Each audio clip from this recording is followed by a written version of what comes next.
João capítulo 15, como eu disse, esse é o nosso tema central dessas conversas de domingo. Eu espero que você esteja aí com a tua Bíblia aberta. Temos vários textos para ler hoje. E vamos focar nossa atenção a partir do versículo 13. Temos caminhado nesse texto de João 15, estamos ali no 13, que diz assim: Ninguém tem maior amor do que aquele que dá sua vida pelos seus amigos. Vocês serão meus amigos se fizerem o que eu lhes ordeno. Já não os chamo servos, porque o servo não sabe o que o seu senhor faz. Em vez disso, eu os tenho chamado amigos, porque tudo o que eu ouvi de meu Pai, eu lhes tornei conhecido. Vocês não me escolheram, mas eu os escolhi para irem e darem fruto, fruto que permaneça, a fim de que o Pai lhes conceda o que pedirem em meu nome. Este é o meu mandamento: amem-se uns aos outros.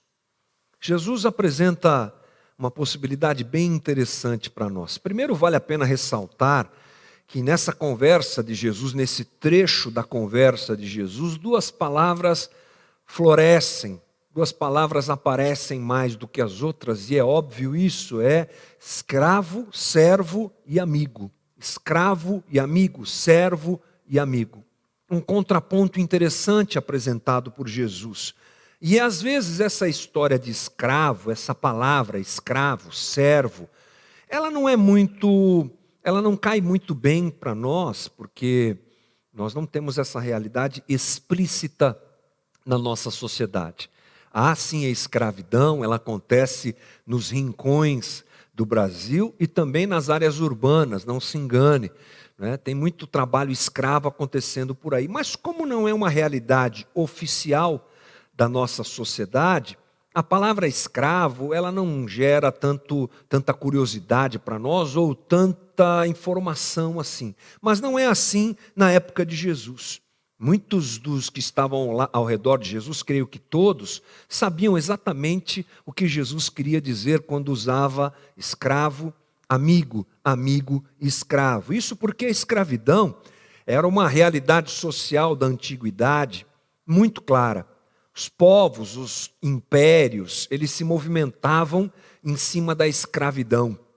Alguns tiveram muita força nesse aspecto, como por exemplo o Império Romano, que se construiu em cima disso. Mas na antiguidade isso era uma realidade muito clara. Inclusive no próprio texto bíblico, para nós que somos cristãos e que temos a Bíblia como livro de cabeceira, a palavra escravo, ela nos remete a dois movimentos interessantes presentes no texto bíblico. O Velho Testamento, primeiro, é óbvio. Você vai encontrar muitas alusões à escravidão. O termo escravo está muito presente lá no Velho Testamento. E talvez o texto que mais rapidamente vem à mente de cada um de nós quando essa palavra aparece é o fato de Israel ter sido escravo, tomada como escravo pelo povo egito e ter ficado lá mais de 400 anos, debaixo da opressão do faraó, dos faraós. Então, no Velho Testamento você encontra isso. E no Novo Testamento também. É impressionante, nós temos uma carta escrita por Paulo a Filemão. Filemão que era senhor de um homem chamado Onésimo. E Onésimo foi um escravo fugitivo que Paulo encontrou e conheceu na cadeia.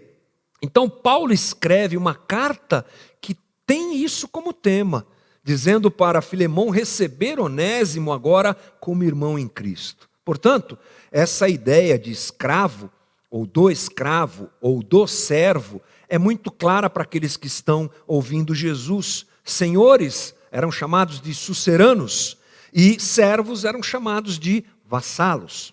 No termo grego dessa palavra dita por Jesus, o termo grego é doulos. E é um tipo de escravo muito pequeno dentro da estrutura social daquela época. O doulos era o escravo do escravo, era o servo do servo. Então guarde isso, essas informações na tua cabeça. E Jesus está falando de alguma coisa, como eu disse, do cotidiano daquela época. É importante também a gente saber que, de forma geral, na antiguidade, dentro dessa estrutura em que a escravidão era uma realidade, o escravo poderia comprar a sua liberdade de volta. Esse movimento era possível, era previsto pela maior parte das culturas. Diante da lei de Israel, por exemplo, um escravo hebreu, ele tinha direito à liberdade, depois de um certo tempo de trabalho.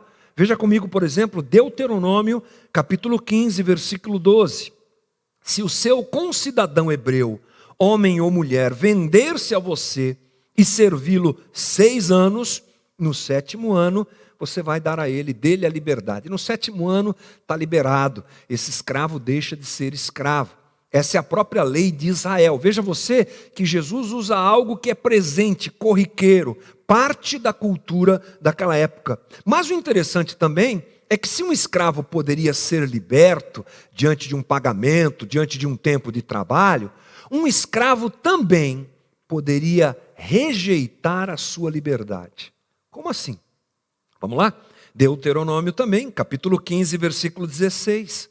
Mas se o seu escravo lhe disser que não quer deixá-lo porque ama você e sua família e não tem falta de nada, então apanhe um furador e fure a orelha dele contra a porta, e ele se tornará seu escravo para o resto da vida. Faça o mesmo com a sua escrava.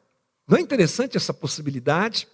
O escravo, de repente, é tão bem tratado pelo seu senhor, é tão bem cuidado pelo seu senhor, recebe tanto respeito da parte do seu senhor, tanto cuidado, de repente até mesmo tanto carinho da parte do seu senhor, que ele começa a perceber que não é um bom negócio para ele, como a gente diz, ir embora.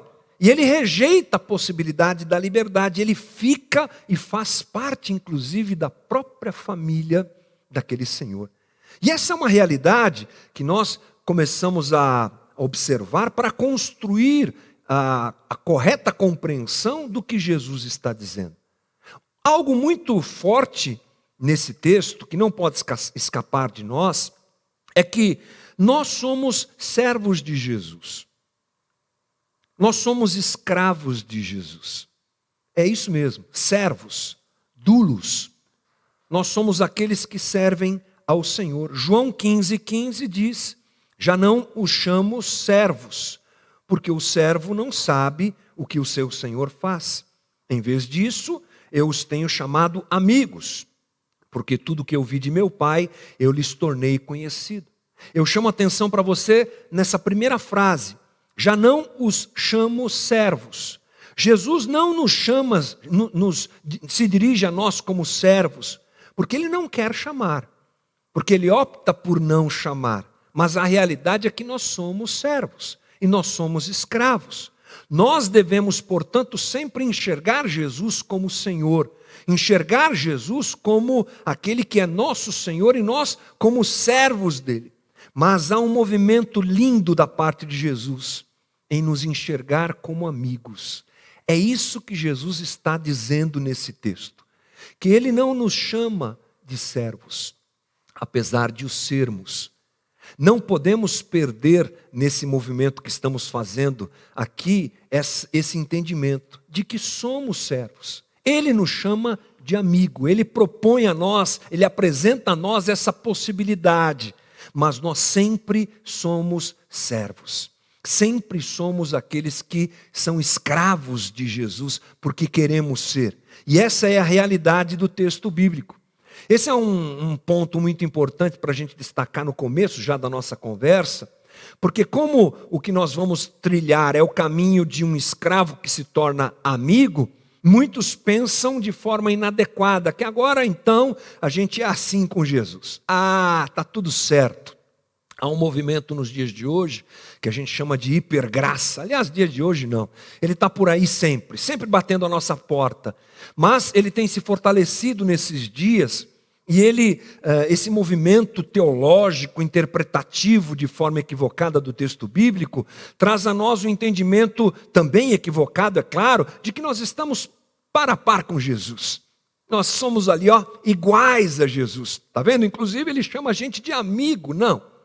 Essa é uma visão equivocada da própria realidade do texto bíblico. nós sempre somos escravos, sempre somos servos. A gente sempre serve ao Senhor. Ele manda, nós fazemos. Ele determina, nós obedecemos. Ainda que Ele nos olhe como amigos, e a gente vai trilhar esse caminho junto já já, mas não deixe de perceber e de ter no teu coração sempre, Ele é Senhor. Mas é claro que o texto diz de uma forma muito clara, as palavras de Jesus nos ensinam que há possibilidade de nós, escravos, vassalos, nos tornarmos seus amigos. Como eu disse, a gente nunca vai deixar de servir Jesus. Olha só o que diz o versículo 14: vocês serão meus amigos se fizerem o que eu lhes ordeno. Essa relação não muda. Vocês são meus amigos se fizerem o que eu ordeno. É bem interessante a gente compreender no próprio texto bíblico essa realidade de que continuamos sendo escravos. E, aliás, nos tornamos amigos de Jesus a partir da consciência de que somos escravos. Continuamos sendo escravos, obedecemos seus mandamentos, mas alguma coisa muda no coração da gente. Essa relação que nós começamos a viver com Deus se torna parecida com a relação daquele escravo que eu disse agora há pouco, que nega a sua liberdade e que quer servir a seu Senhor por afinidade, por respeito, por admiração e por amor. Esse é o movimento que Deus faz em nós na nossa caminhada com Jesus. Agora o que nos impulsiona a servi-lo não é mais a ordem, é aí que nós chegamos. Não é mais a regra, não é mais a lei, mas o que nos impulsiona a servi-lo é o amor. A ordenança continua, devemos obedecê-lo. Vou frisar novamente isso, versículo 10. Se vocês obedecerem aos meus mandamentos, permanecerão no meu amor. Devemos servi-lo, devemos obedecê-lo. Mas a questão é que algo acontece em nós. Deus trabalha o coração de cada um de nós. O Espírito Santo que habita em nós trabalha nosso coração. E nós vamos nos tornando verdadeiros apaixonados por Jesus. E o seu amor toma conta da nossa vida. E agora nós não queremos mais servi-lo por qualquer outra coisa, senão pelo impulsionamento do amor que brota em nós, colocado por Ele em nós. É uma transformação do nosso entendimento a respeito do amor divino e a própria presença do Verbo em nós. Aqui a obediência, ela se torna um sinalizador de que o Verbo habita em nós. Não de que nós temos algum tipo de interesse em servi-lo, não de que nós tenhamos algum tipo de pressão a servi-lo, mas como o Verbo habita em nós, nós queremos servi-lo. A obediência sinaliza a própria presença do Senhor em nós. Nós nos fazemos e nos dispomos ao serviço por amor. Somos constrangidos em amor.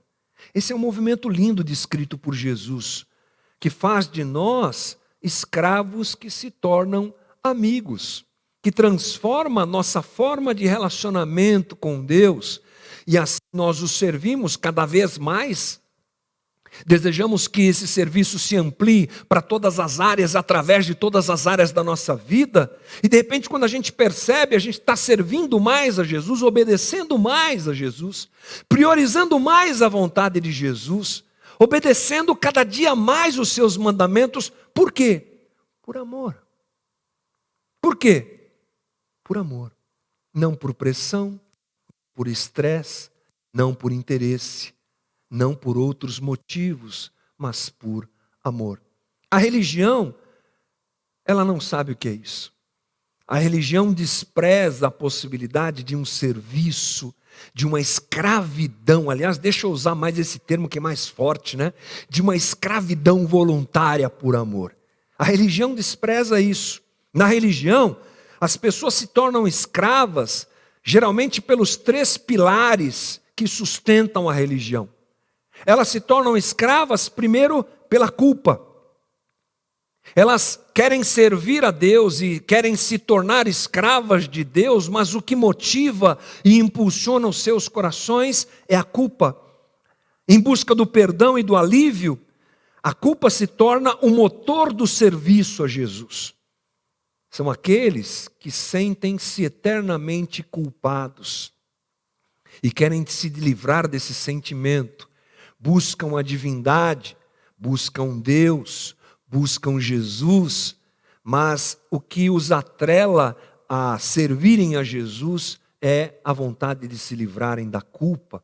Outros apoiam e movimentam o seu coração e a sua disposição de serviço e a própria escravidão a Deus, digamos assim, por medo. São aqueles que têm aquela visão de um Deus punidor, opressor. Um Deus que não tem problema em estalar os dedos e mandar a praga. Um Deus que não chama a gente para ser amigo assim, é você aí e eu aqui. Apesar de já ouvirem uma declaração dessa como Jesus, se relacionam com Deus sempre por medo. Se eu não fizer, Ele vai me amaldiçoar. Se eu não fizer, Ele vai me punir. Eu preciso da aprovação de Deus. Esses têm a sua movimentação baseada no medo. Outros têm a sua movimentação baseada na ganância.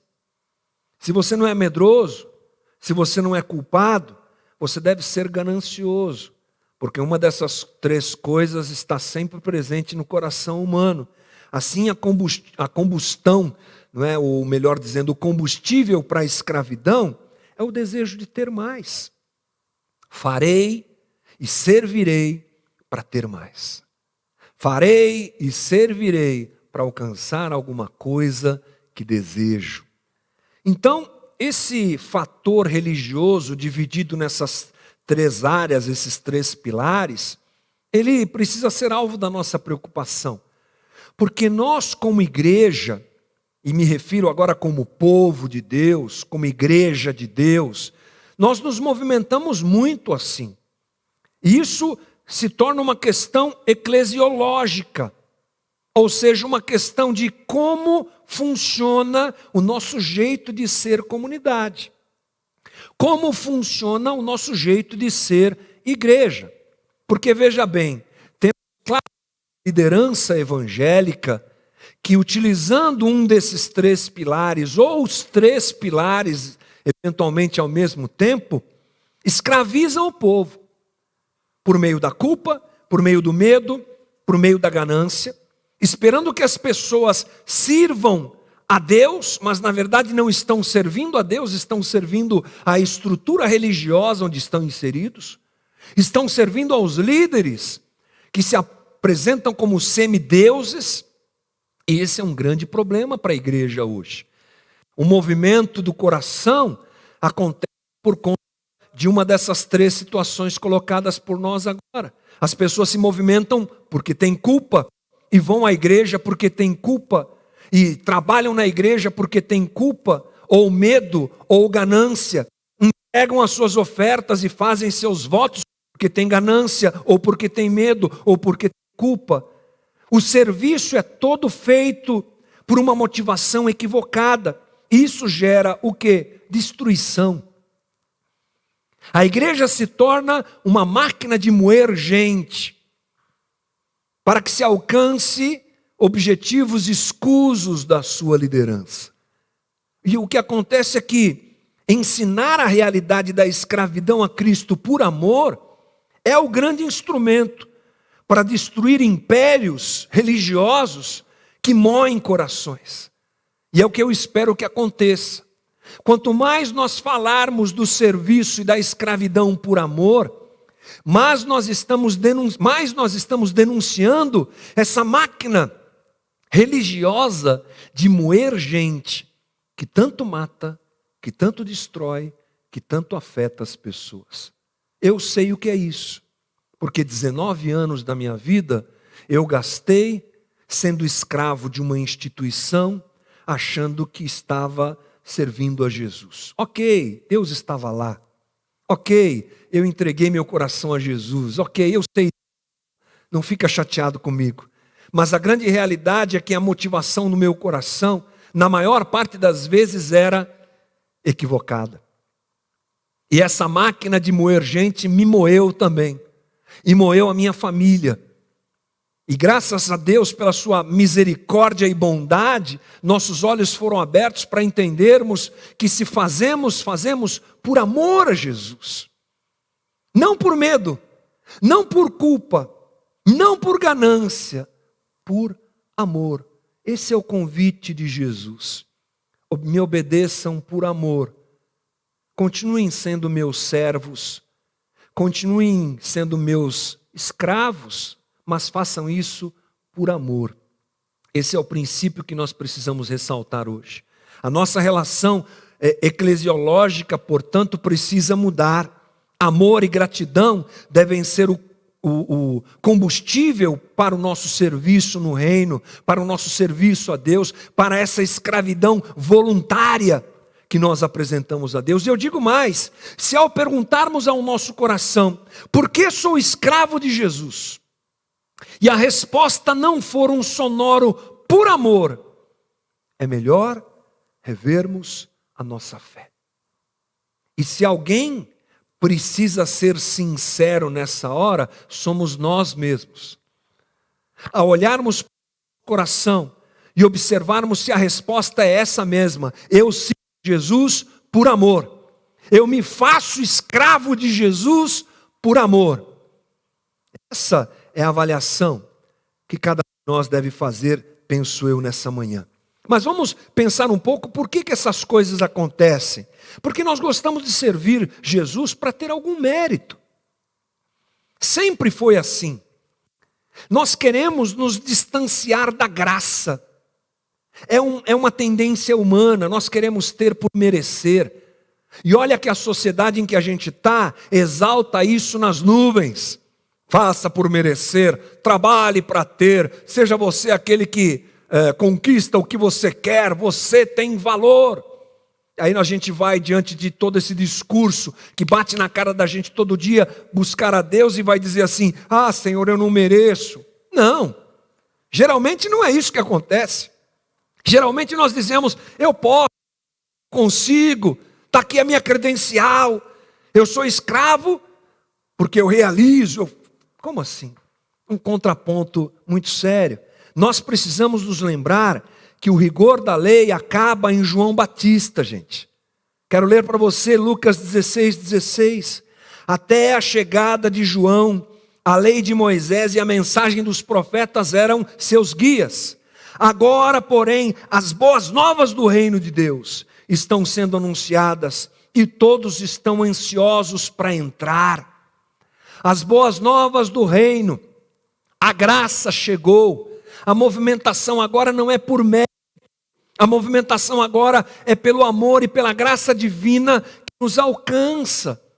Por isso, se não percebermos isso, vamos continuar vivendo uma relação equivocada com Deus, onde a gente faz para dizer para Deus que fizemos e por isso merecemos alguma coisa. Esquecemos que a lei acabou e queremos nos pôr maneira. Agora, irmão, tudo é evangelho. Tudo é evangelho. Gálatas 4, quero ler um texto com você de Paulo muito esclarecedor nesse aspecto. Gálatas 4:1. Portanto, pensem da seguinte forma, enquanto não atingir a idade adequada, um herdeiro não está numa posição muito melhor que a de um escravo, apesar de ser dono de todos os bens. Deve obedecer a seus tutores e administradores até a idade determinada por seu pai. O mesmo acontecia conosco. Éramos como crianças, éramos escravos dos princípios básicos deste mundo. Mas quando chegou o tempo certo, Deus enviou o seu filho, nascido de uma mulher e sob a lei. Assim o fez para resgatar a nós que estávamos sob a lei, a fim de nos adotar como seus filhos. E porque nós somos seus filhos, Deus enviou ao nosso coração o Espírito de seu Filho, e por meio dele clamamos, Abba, Pai. Agora você já não é escravo, mas filho de Deus. E uma vez que é filho, Deus o tornou herdeiro dele. Diante dessa realidade de que somos adotados por Deus, aquilo que a gente vem construindo nessa conversa se torna uma grande realidade. É assim que Deus nos enxerga. Nós olhamos para Ele como Senhor, nós o amamos e obedecemos como Senhor, nós sabemos que a palavra final é dEle, e nós nos prostramos diante dEle dizendo, como filho no Getsêmani, seja feita a tua vontade. Mas Ele olha para nós como filhos, Ele olha para nós como amigos. Portanto, a partir dessa compreensão, tudo que eu faço é por amor, não por uma louca obrigação que pesa sobre mim. Por amor. Aliás, eu já disse aqui, penso eu, que o amor é o melhor instrumento de estímulo que existe. É o mais lindo instrumento de estímulo que existe. Você, pai, mãe, sabe o que eu estou fazendo? O que é que nós somos capazes de fazer pelos nossos filhos? O que nós somos capazes de passar pelos nossos filhos? O que nos faz fazer e viver isso? Amor. Há uma obrigação, inclusive legal, de que nós precisamos cuidar dos nossos filhos. Mas quando eu penso que o meu filho precisa de alguma coisa, eu não penso que tenho que supri-la, porque no artigo tal da lei do menor, da lei do adolescente que protege a vida do adolescente, está escrito, o tutor não pode deixar faltar nada. Claro que eu não penso na lei. Eu sou movido por amor. E a roupa que ele precisa, eu faço das tripas coração para que ele tenha. E o alimento que ele precisa, eu trabalho de sol a sol, se for o caso, para que ele tenha. Está na lei, mas um abraço para a lei. Tchau para a lei. O que movimenta meu coração é o amor.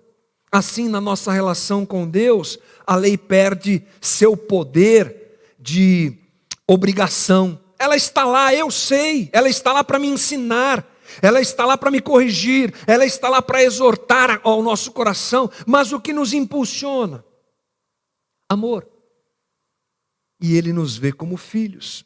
O dízimo, diga você assim se quiser, a oferta, a contribuição que a gente dá, é por amor e não por escravidão. O trabalho voluntário na igreja não é por escravidão, pressão, escala para ser cumprida, é por amor. O serviço ao outro não é por obrigação, apesar de eu tê-la, é por amor. Não por escravidão, mas por amor. O tempo doado não é doado por escravidão, mas por amor. Jesus nos movimenta nesse aspecto. E esse ato de Jesus nos enxergar como amigos é maravilhoso. E Ele vai nos levando a uma intimidade cada vez profunda, cada vez maior. E o Pai é revelado pelo Filho. A intimidade cresce tanto. E Jesus nos considera amigos e nos revela os segredos do Pai. Olha só o que está no versículo 15 de João 15. Já não os chamo servos, porque o servo não sabe o que o seu senhor faz. Em vez disso, eu os tenho chamado amigos, porque tudo o que ouvi de meu Pai, eu lhes tornei conhecido. É uma relação de completa abertura de coração. O que o Pai mostra, o Filho mostra para nós. Sabe aquele amigo que está mais perto e que você compartilha as coisas da tua intimidade, da tua família com esse amigo? É nesse nível que Jesus quer nos levar. Somos orientados como um amigo que ajuda outro amigo a entender a vida. Aliás, é bom demais ter amigos que te ajudam a entender a vida, né? Esse é um privilégio maravilhoso que Deus nos dá. Amigos com quem compartilhar a vida, amigos com quem dividir as dificuldades e as alegrias da vida. A ideia, portanto, apresentada por Jesus é essa. Ele nos dirige, Ele nos orienta, Ele revela aquilo que o Pai revela a Ele. Ele não faz isso para um escravo, faz isso para um amigo, nos observando e nos vendo e nos enxergando como amigos. é o que Jesus faz. Uma orientação para a vida. E a relação de amigos também está presente na nossa missão. São desdobramentos dessa relação que sai da escravidão para a amizade profunda, da escravidão para o amor verdadeiro. O Pai é revelado a nós pelo Filho, os segredos do Pai são apresentados a nós, é o que a Bíblia faz, e também a nossa missão incorpora esse tipo de movimento divino que é o amor. Versículo 16: vocês não me escolheram, mas eu os escolhi para irem e darem fruto, fruto que permaneça, a fim de que o Pai lhes conceda o que pedirem em meu nome. É lindo esse movimento aqui de Jesus, essa palavra de Jesus quanto ao que acontece em nós. Ele nos designa para darmos fruto e esse fruto permanecer como nós permanecemos na videira. Continuamos a carregar frutos por onde quer que andemos. E aqui é um destaque maravilhoso, porque essa é a missão, né, gente? A gente se torna amigo de Jesus, Ele nos enxerga assim e nós o servimos por amor. Isso afeta a nossa relação com o Pai e a nossa relação com o próximo, a nossa missão. Isso recai na horizontalidade das nossas relações. Os verbos ir e dar, eles estão no presente do subjuntivo no grego, o que demonstra um desejo, até uma certa expectativa por quem fala, por quem pronuncia aquele verbo. Jesus disse: eu os escolhi para irem e darem frutos. É desses verbos que eu estou falando. Há uma expectativa de Jesus que a gente frutifique. Jesus nos trata como amigos, nos acolhe e deseja e espera que cumpramos a nossa missão em resposta a esse amor, também agindo e amando ao outro. É o desdobramento. Eu sou acolhido em amor, eu sirvo a Jesus em amor, eu sou escravo por amor. E aí isso recai também nas relações que eu tenho com as pessoas ao meu redor. E isso afeta, inclusive, o nosso relacionamento. No amor, há amizade, e não senhorio e ordem. Veja que a gente dá uma volta maravilhosa de compreensão, de estrutura teológica para chegar na prática da vida, no chão da vida. E no chão da vida a gente entende que no amor há amizade e não senhorio. No versículo 12 diz assim: o meu mandamento é este: amem-se uns aos outros como eu os amei. E no 17, este é o meu mandamento: amem-se uns aos outros. Você percebe que em pouco tempo Jesus reforça esse mandamento. Amem-se uns aos outros. Ele não diz escravizem uns aos outros. Ele não diz abusem, utilizando o poder de vocês uns sobre os outros. Ele não diz tire proveito do lugar onde você está. Ele não diz mostre o teu crachá e bata no peito para provar o quanto você tem valor dentro da estrutura da tua comunidade.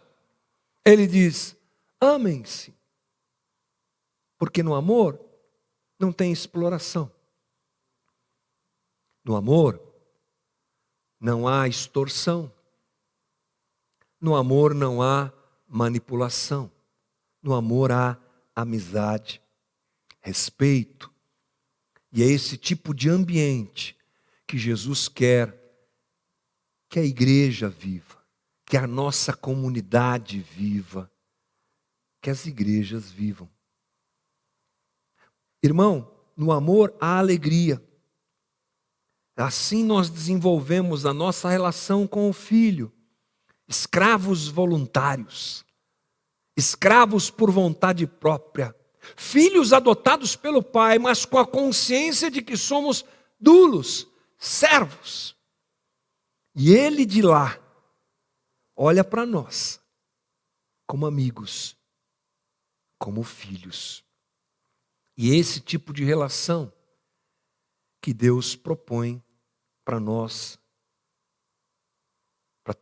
termos com Ele.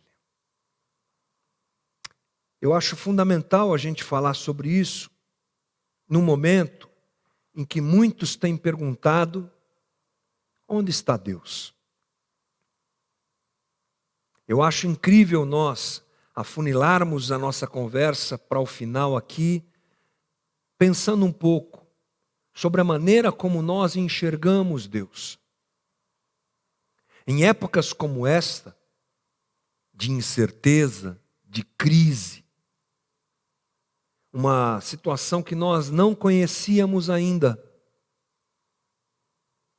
uma pressão por conta de tudo que temos vivido.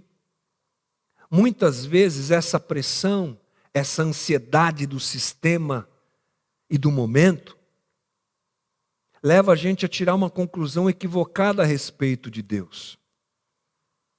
Deus é aquele que nos pune, pensamos assim. É a conversa da religião que a gente teve agora há pouco. Deus é aquele que está estendendo a sua mão para nos punir, para nos cobrar, para nos atacar, para dizer: está vendo, vocês são pecadores. Eu falei para vocês se arrependerem, vocês não querem, então manda chumbo, manda coronavírus, manda miséria, manda guerra. Abram-se as portas do inferno e liberem todas as pragas sobre esse pessoal tão pecador e que não se arrepende. Mas diante de um discurso desse, eu não tenho como concordar com isso. Diante de um discurso desse, eu preciso me lembrar do olhar de Deus misericordioso, bondoso e generoso recaindo sobre a gente nesta hora.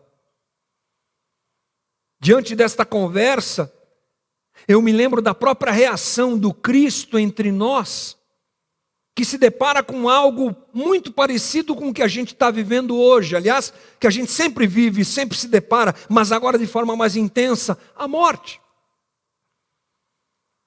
Jesus chega na cidade onde o seu grande amigo Lázaro está morto. João capítulo 11, todo crente conhece essa história. E quando ele chega lá, inclusive encontrando com as irmãs de Lázaro no caminho, elas lhe cobram, dizendo assim: Senhor, se o Senhor estivesse aqui não teria acontecido. O Senhor poderia ter orado por ele, ele estaria curado. E Jesus vai sendo tomado por uma angústia, por um sentimento diferente. E quando ele chega perto da tumba de Lázaro, ele chora. Esse é o Deus cristão.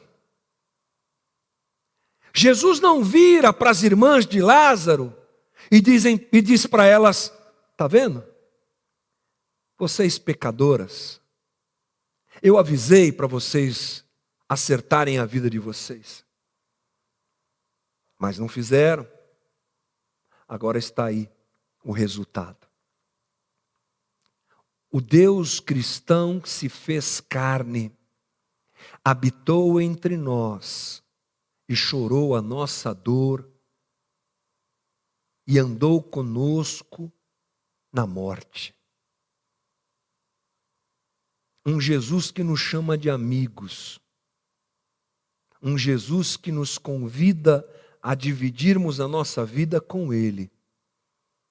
É o Jesus bíblico, é o Jesus de agora, é o Deus eterno que nos alcança no dia da nossa dor e da nossa dificuldade. Eu quero encerrar essa conversa hoje, falando para você que essa é a perspectiva de Deus sobre a tua vida. Eu sei que os pecados geram consequências, é óbvio. Aliás, o que estamos vivendo são as consequências do nosso pecado, do nosso desrespeito à natureza, do nosso desrespeito para com o outro, Temos vivido e sempre vivemos e continuaremos vivendo o fruto daquilo que nós escolhemos. Mas o amor de Deus tem se manifesto, tem se apresentado, tem se manifestado no meio da nossa dor. E eu me dirijo a você que está agora nesse momento de dor, com familiares enfermos, em crise de saúde, enfim, sofrendo. Olhe para Jesus como o Senhor, mas nunca se esqueça que Ele olha para você como amigo e te abraça também no dia da tua dor, e te socorre e te atende no dia do teu sofrimento, e te convida: ande comigo. Eu sou Senhor, eu sei. Que bom que você entendeu isso. Penso que Jesus diga para nós. Que bom que você entendeu que você é servo. É isso, você é escravo. Mas que bom perceber que você quer ser escravo por amor. E assim nós vamos ajustando a nossa relação. E assim a gente vive o dia mal diante de um Deus misericordioso e bom que nos chama de amigos. Querido Jesus, obrigado por esse bom momento que o Senhor nos dá. Eu te peço que a minha limitação, que a minha dificuldade de conversa com os meus irmãos não seja empecilho para o Senhor fazer o que o Senhor quer fazer hoje. Tocar corações, fazer clara a Tua palavra e a Tua verdade expressa no texto bíblico. E apesar da minha limitação, te peço, Espírito Santo, traduz o que nós conversamos aqui aos nossos corações. Traduz o que conversamos aqui a cada coração sofredor, aprisionado na religião, marcado pelo medo, oprimido, cheio de ganância, cheio de culpa. Apresenta a esses, Senhor, o Teu amor, para nós nos tornarmos escravos voluntários, por amor a Jesus. Cura também os oprimidos e machucados por aquilo que a gente está vivendo nesse mundo louco em que estamos. Acalenta corações perturbados e feridos. Consola e conforta, porque o Senhor veio para nos salvar. O Senhor veio para nos salvar, para nos chamar de amigos. Não vim para os sãos, disse o Senhor, vim para os doentes, para curar, para libertar, para abraçar o abandonado, para curar o ferido e amargurado pela religião. Nós te agradecemos, porque o teu olhar para nós é de amor e de graça. Não podemos, não merecemos, mas somos abraçados por Ti. Obrigado por essa manhã de domingo. Que o consolo e o conforto do Senhor invada cada lar, cada casa e família que nos ouve agora. E que tudo glorifique o Filho que nos chama de amigos. É a nossa oração, em nome de Jesus. Amém. Deus te abençoe.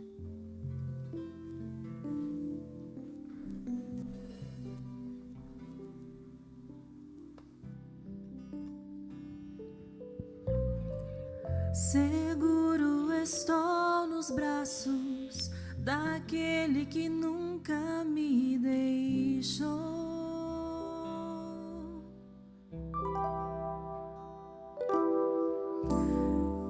Seu amor perfeito sempre esteve repousado em mim. Se eu passar pelo vale, a acharei conforto em teu amor, pois eu sei que és aquele que me guarda, me guarda. Em teus braços é o meu descanso. Em teus braços é o meu descanso. Em teus braços é o meu descanso. Em teus braços é o meu descanso. Seguro estou nos braços daquele que nunca me deixou, me deixou. Seu amor perfeito sempre esteve repousado em mim.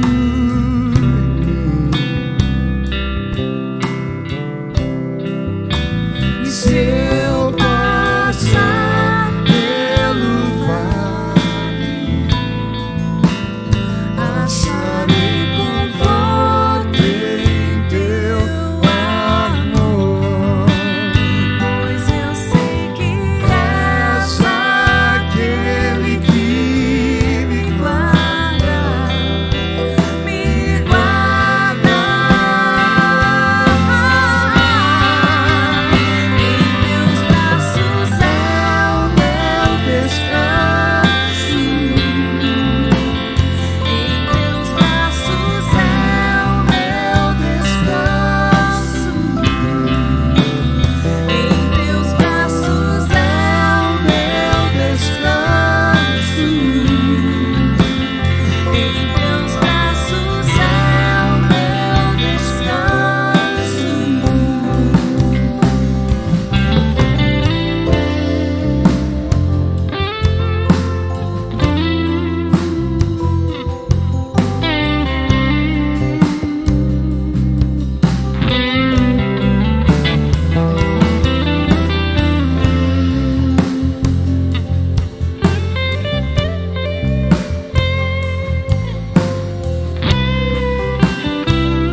Recaio de novo em tuas mãos,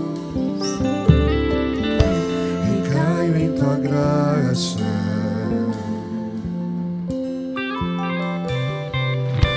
recaio de novo em tuas mãos, recaio em tua graça.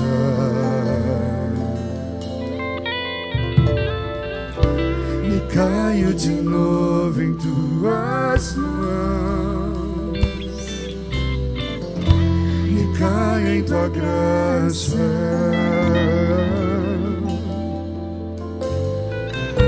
e caio de novo em tuas mãos, e se eu